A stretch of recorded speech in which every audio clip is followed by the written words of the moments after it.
Hey, hey, welcome back everybody to day 3 of April. This is another trade recap. Um, Currently on a 3 win streak so far. Yeah, let's talk about it.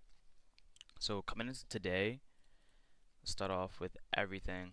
Let's start off with how I got my bias, about where I got my bias, how did everything come together, yada yada yada. So coming off, started with today, starting on the 4 hour. We have this new week opening day gap. Well, not week, but we had this new opening day gap from yesterday because Trump caught. I think he announced a tariff or something, which caused this huge Drake candle to the downside, which created this little tiny gap that every index ended up filling. We ended up filling, and then we ended up getting a bearish reaction out of that. So with that being said, on the 4 hour, looking at this, I was getting to the 1 hourly, seeing what we have done, and on the 1 hour, we're basically just looking at what's being respected, what's not being respected. And this looks like downward staircases, but for in all reality, what's being respected? Bearish order flow. Why is bearish order flow being respected? Because for one, we have this order block that we traded into. We got it downwards respected. We had this imbalance that we ended up getting a respected move out of. We ended up having this breaker block that we ended up getting a respected move out of. We ended up getting a tap into this is okay, well, into this whole breaker, and ended up getting a whole respected move out of this. What else did we have? We had this imbalance again, respected. So it's clear to assume coming into New York Open that we're gonna want to take out whatever liquidity was lying from previous day on the lower time, not lower time frames, but on the bear side of things. And what was my draw on liquidity for today? My draw on liquidity was previous day lows on ES. I wanted previous day lows on Nasdaq, but Nasdaq was way, way, way too laggy. As well, on top of that, we also had an hourly SMT. So with that being said, SMT, high time frame bearish SMT, high time frame confluence is being respected. Bullish order flow being disrespected, bearish order flow being respected on literally hourly time frame, 30-minute time frame, 15-minute, 5-minute, 3-minute, 1 minute, whatever minutes, whatever hours that are below the 4 hour, you could tell that we're just being respected, bearish order flow. So I was like, okay, that previous day lows are my draw on liquidity. This is what I want to see coming into today. So coming into today, we were way oversold just due to every bearish confluence being respected. So with that being said, I draw equilibrium of the range, of the hourly range at least, not the daily range, of the hourly range, and I wanted price to come up, balance itself in equilibrium before we started seeing any legs down more. And coming into today, that is exactly what we got. Scrolling down, we also had news today, which also played a part in my trade. We had unemployment claims at 8:30, and ended up marking that out right here, which was the start of this 15-minute order block. Um, so coming into today, we had this. Well, let me take out equilibrium of the range because we don't need that anymore. But starting off with the 15-minute, we had this 15-minute gap from pre-market that we made, and with that being said, we also had these data highs right here. Well, you had the data highs right here, but this whole thing right here was a 15-minute order block, 5-minute order block, whatever you want to call it. We ended up disrespecting this 15-minute gap, but however, we were still respecting bearish order flow because we were still in this 15-minute order block. And with that being said, price ended up coming back down, reclaiming this gap and turning it back into a bearish rally gap. But by the time you respected out of this bearish, by the time we respected this bearish order block, I was already skilled down to the 5-minute because I was like, okay, we already got everything what I needed from the 15-minute. I just want to see one of these two confluences being respected because we already balanced out equilibrium of the range right here. So as soon as we balanced out equilibrium of the range, it was pretty much okay. Time to take my hands out, but just be slow and steady with everything. Still waiting for my setups and still waiting for everything to arrive and come in place to me.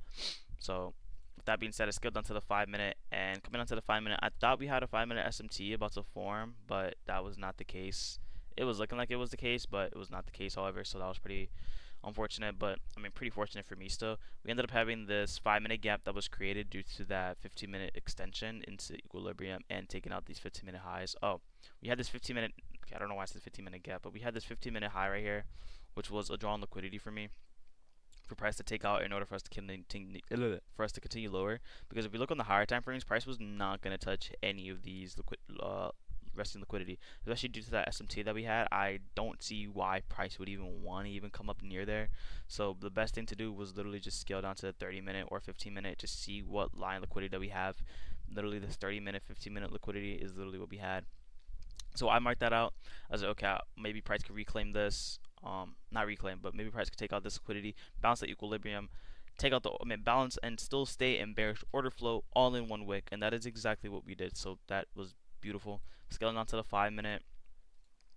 We had this gap that we ended up inversion, creating an inversion, and with that we ended up getting a retrace out of that, and then from there we ended up still retracing. From there I was still looking at Nasdaq because Nasdaq was very lagging. Like by the time ES was right here making this index, making the retrace, Nasdaq was still holding this this gap. Like this gap was holding up strong on Nasdaq, but I already knew since we uh inversed on ES, and we also inversed on the Dow Jones that that Nasdaq is definitely gonna have to follow through and inverse sometime soon. But by the time we already inversed on Nasdaq, I was already in my trade on ES because my setup just arrived on ES. So whatever I see my setup on, I just take because I know it's a really good A plus setup for me. And with that being said, we ended up inverting this gap, and I scaled onto the 3 minutes to see what we have popping. Brand new whip plus popping. See what's popping. Brand new whip, just got it, or whatever, however the lyrics go. We ended up inverting this tiny little gap. We ended up coming into this order block as well, this 3-minute bearish order block. So I was like, okay, we're still being respected. We disrespected bullish order flow, and we also respected bearish order flow in the same wick again, disrespecting this little tiny gap. It's such a tiny gap. Like literally, I had to freaking stretch it so much just to see if this was really a gap. It was a gap. Disrespected and still respecting this whole order block. From there, I was like, okay, bet. It's time to get down and nasty. Let's get down to the 1 minute. And we ended up, I took out equilibrium of the range because price was in this gap as well. So I was like, okay, let's make a swing low. And then, so we already have the swing high. Let's see if we can see where equilibrium lies. And news hit at 10 o'clock. And news was actually like the winning decider on like my trade because it literally helped me even more. So equilibrium, we ended up taking out equilibrium. Not taking out equilibrium. We ended up balancing the range of equilibrium as well. Ended up coming into this breaker block right here, and then we ended up staying in this rally gap, literally in the same mix, tapping into both of them, and then closing out. My entry was literally right here, 5,506, like right on the closure, like literally right on the closure of the candle, which was sick. And from there, I targeted previous day lows. Pretty simple when you just listen to when you just listen to your strategy, see your strategy like play out on backtesting, and you're just patient and just disciplined. That's pretty much it, to be honest. This was my break even. Like as soon as price came down and took out these relatively equal lows in the 1 minute, I just moved my stops to break even. I only went in with one contract. I normally do two, but I don't know why I didn't do two, so that was my fault. But I mean, at the end of the day, I moved my stops to break even after we came out, took out all this low resistance liquidity, and price continued retracing into this fair value gap right here. Ended up retracing into this gap right here. Same thing on Nasdaq. I know price was retracing onto something here. Oh, huge accumulation area right here on Nasdaq. And with this being said, we ended up creating a 1-minute SMT as well, which ended up helping me out even more because as soon as we created that SMT, price just flooded the face, taking out previous day lows, and after taking out that key level, we literally got a reversal. And yeah, I mean that's pretty much it for today.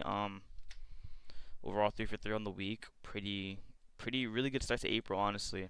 It's just nice seeing like everything play out. I can't let myself get excited because when you let yourself get excited over a win, like you feel the dopamine, but you have to like let yourself like stay calm. Like obviously it's good to celebrate a win. Not celebrate a win, but it's good to recognize that you have a win. But if you make that your main focus, emotions are just gonna get all over the place, and I don't really want that to happen to me. So yeah, I'm just keeping my composure, just taking it as another day. We just keep it going. I already journaled. I'm gonna get ready for my walk, post some TikToks, and yeah, that's pretty much it. I appreciate you guys for watching the video. I appreciate you guys for literally just tuning in. I appreciate you guys for subbing. Literally just being consistent with my views. Like this is beautiful to see. Like literally, like I don't know. I don't really want to talk about anything. It's like because I haven't really gotten anywhere yet. I'm just technically only seeing results on demo. But I mean, yeah, I appreciate you guys for watching my recaps. I appreciate you guys for literally just checking out everything. And yeah, I mean, I'll see you guys in the next video tomorrow. We take a trade. And yeah, I love you guys. Stay frosted. stay silent. Um, TikTok link in the description. You already know I'm literally so consistent there. One of my views, I mean, one of my videos, I recently broke out of the freaking 300 view prison, and I recently got 1,000 views on one of my vids, and then 600 views on one of my second vid after that, and then 500 views on my vid after that. That's pretty good, honestly. I'm kind of happy to see like some of my videos actually like breaking out into like 4-digit views. You know what I mean? Just from straight up just being consistent, because I post literally like 3 to 5 videos, 3 to 6 videos honestly a day. But yeah. With that being said, I love you guys so much. Thank you for subbing. Please like, subscribe if you guys enjoyed this trade recap. If you guys managed to make it this far, please do me a favor, drop a follow on my TikTok, because you guys even want to DM me on there. Like, I'm literally like available. That's the only social media I have right now at the moment. But I mean, yeah. I'll see you guys in the next video tomorrow, or on my TikTok if I catch you guys there. Love you guys. Peace. Alright.